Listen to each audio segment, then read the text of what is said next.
When we begin meditating, we want perfect conditions for our practice. We want things to be quiet. We want for ourselves to be calm. If we come in from a busy day, maybe it's harder for us to meditate. If there's some issue going on in our lives, we feel like it's harder to meditate. So our practice is conditional in the early stages. As we progress, we find that things are less conditional. Maybe we can come in after a stressful day and settle right into meditation. But where we really want to be is we want to realize that we can meditate anywhere, anytime, with anything going on around us, eyes closed, eyes open, any location, with anything going on in conversation or at work or at a nightclub, because that's what freedom is. To be able to be in any circumstance and as free as you are in your deepest meditation. Now, the good news is this freedom that you seem to be accessing by means of applying a technique during formal practice is actually your default mode. Because what's going on during a formal meditation practice is a subtractive process. It is the cessation, the stopping of various mental processes that is occurring, that is bringing that freedom, that calm, that peace, that stability, that clarity that everyone is striving for in the beginning of their meditation practice, and it feels like it's off out there and must be reached for, must be developed, must be cultivated. But then the flip occurs, and we see that, no, actually, I've been creating my stress. I've been creating my anxiety, my tension, my dissatisfaction. And these are mental emotional processes. And when they stop, what remains is awakened mind. Pure, clear, unconditioned, uncaused. The natural state. What is called in some traditions Buddha nature, suchness, Dharmakaya. So what I'd like for us to do together today is practice here, seated. And as we do, we're going to talk about how we can take that practice out into the world and, in a way of speaking, maintain that meditative stability, though actually meditative stability does not need to be maintained. Rather, as I said, it is the cessation of all of the other stuff that the relative mind does that reveals that natural clarity. So, eyes open, eyes closed, whatever you prefer. Take some deep breaths if you like, if that helps you to settle into your practice. And just consider everything that is occurring right now. What's going on?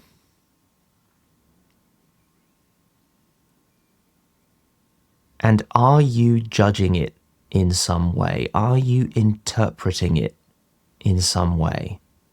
Are you labeling or describing it in some way? Do you feel some way about what is occurring? These are the processes that I'm talking about, which are optional, yet profoundly familiar. And that familiarity is, of course, what creates a kind of difficulty here.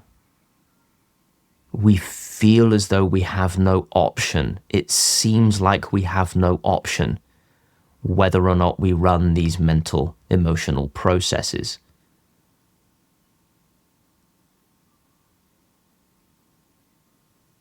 But these processes are things.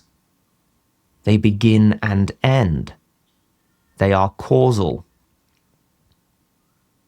Therefore, they must be optional.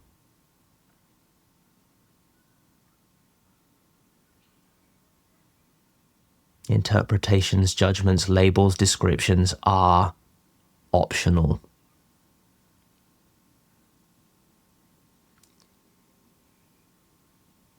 In order to see through, dissolve, let go of these processes, we don't go after them directly. To try to do something about them or to them is just creating more mental processes. We don't need to do that. We can apply many, many, many sophisticated, clever, beneficial antidotes on the relative level. But we don't have to. What we can do instead is simply look right at our interpretations, our judgments, our labels, our descriptions. The more we look at them and see them as they are, optional, fabricated, imaginary, contrived, then the more absurd they begin to look. Oh, I don't have to interpret what goes on. I don't have to judge what goes on. I don't have to label or describe. I can just allow it to be exactly as it is.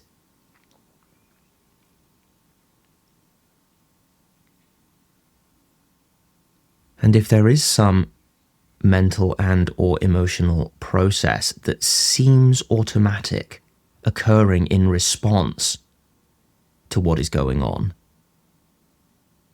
now just look right at that. Now that is an object.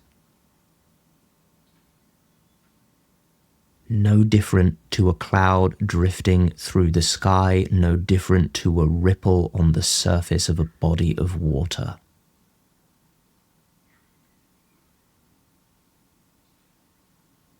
It comes and goes by its nature. You can test this by trying deliberately to hold on to some kind of a thought or feeling, and you'll see that sooner or later it will slip through your fingers, so to speak.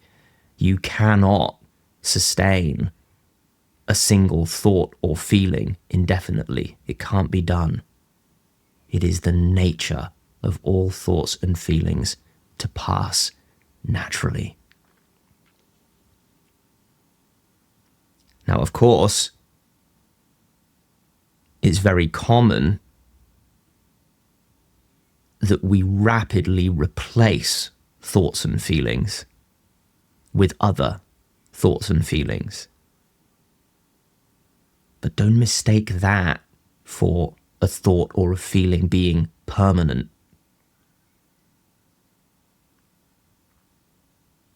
When you look, you see that even if the mind is incredibly busy, that is just a succession of comings and goings.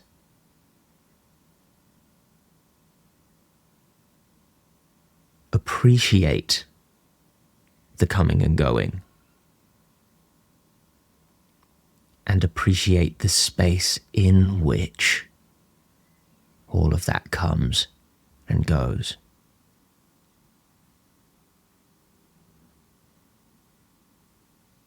That space which is the ground of all experience. present as things arise, present as things fade, present as things abide, present even in the absence of things.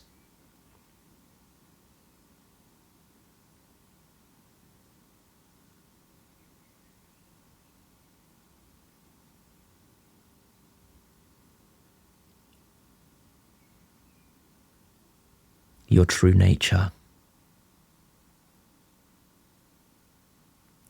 Pure space which is not a thing, with no substance or characteristics.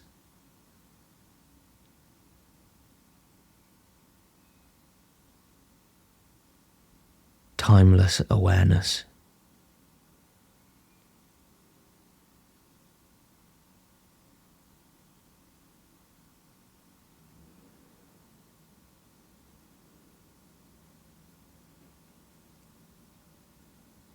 Acknowledge this awareness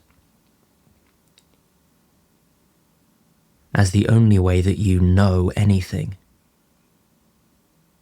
This is what we mean when we say that awareness is the essence of all experience, the ground.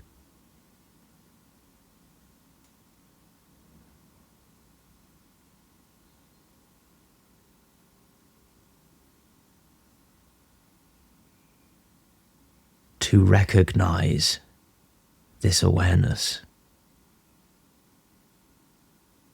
is the ultimate spiritual practice.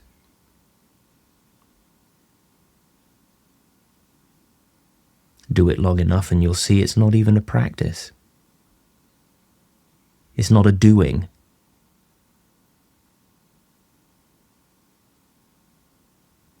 This is why we call this practice natural rest.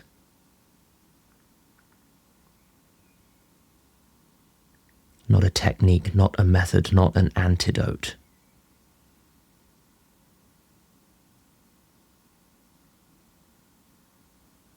Just relaxing into your genuine being.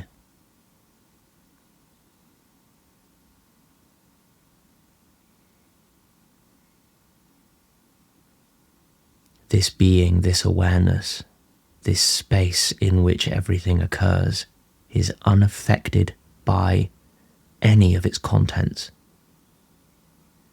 unharmed.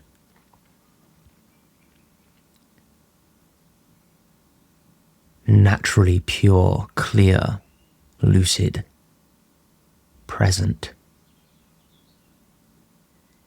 and beneficial.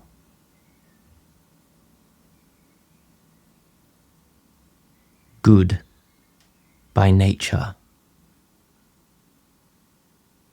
incapable of doing harm.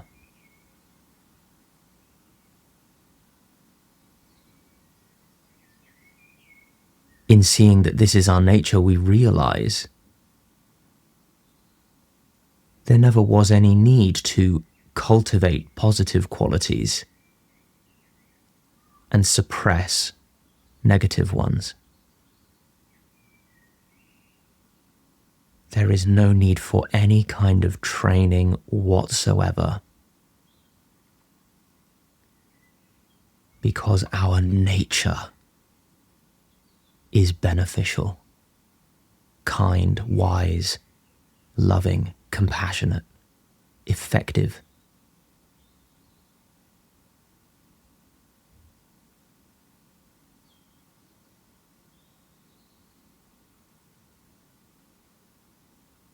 This is true no matter what is going on.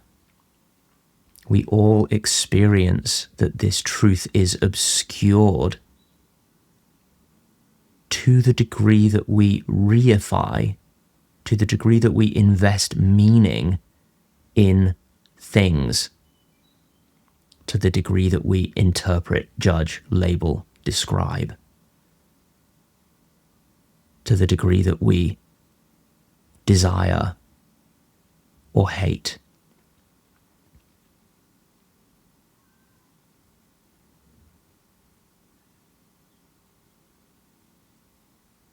But in a way of speaking, behind all of this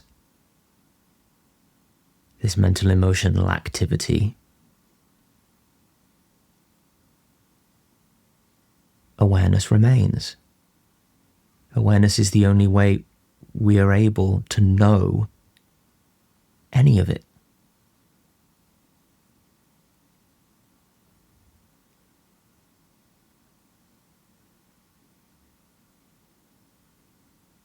Recognizing this is the most effective way to dissolve attachments, desires, stresses, dissatisfactions.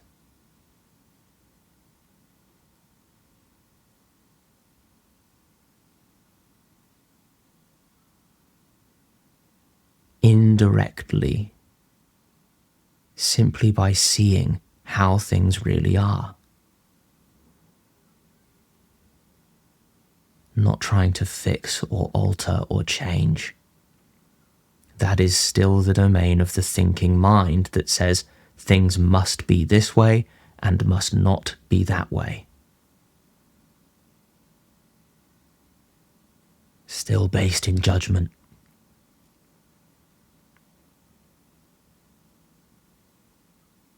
And of course, given that this is not a technique, what I'm recommending here, you don't need to prepare for it. You don't need to get good at it, although it may seem that way to begin with. You don't need a distraction-free environment to recognize how things are. You may use a distraction-free environment to get clear on what it is that you're seeking to recognize here. But you will see sooner or later that environment doesn't matter one little bit.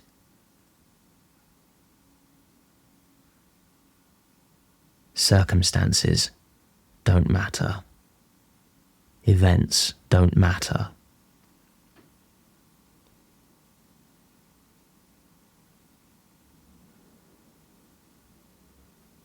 Awareness of being in a quiet room is the same as awareness of being in a noisy room. It is that reification that invests meaning into the things that are occurring in the noisy room that leads to one feeling on edge.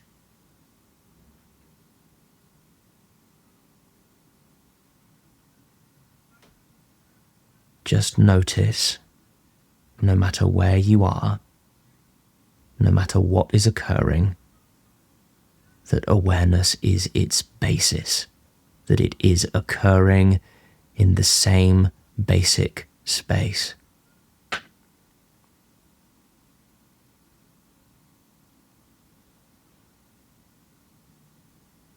I would love to hear how this goes for you. If you try it, friend, not just here with me, but as you go out into the world today. Try this practice, see how it goes. If you need more reminders, come back here. Do this practice with me again. This will clarify what it is that you're to recognize. And of course, there are many more videos on this channel. Please enjoy clicking around those.